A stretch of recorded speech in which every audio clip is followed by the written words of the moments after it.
2000 সনে আমার হজ করার কোনো নিয়ত ছিল না।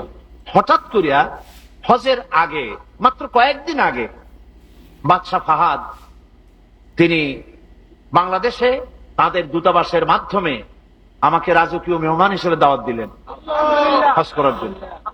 তো হজ করতে গিয়ে মিনায় সে দেশের সব থেকে বড় বড় ওলামাদের সাথে দেখা হওয়ার তৌফিক হলো।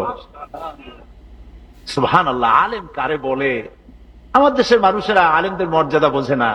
আহারে, আমার রাসূল বলেছেন আকাশের সমস্ত তারকা পুঞ্জের ভেতরে পূর্ণিমার চাঁদের যে মর্যাদা, আমার উম্মতের ভেতরে আমার আলেমদের সেই মর্যাদা। আমি ওইসব আলেমদের কপালে চুমা খাইছি।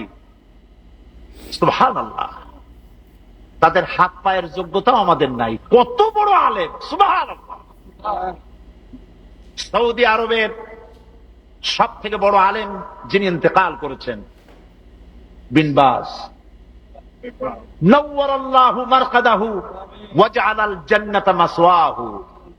এত আলেম তার জানাজায় উপস্থিত হয়েছে। সৌদিরা বলেছেন আমাকে, হারামাইনুশ শরীফাইনে আলেম আর আলেম দিয়ে ভর্তি হয়েছে। লক্ষ লক্ষ আলেমেরা তার জানাজা পড়েছে, চোখের পানি দিয়ে তার বিদায় করেছে। তিনিও নাবিনা ছিলেন, দৃষ্টিহীন ছিলেন।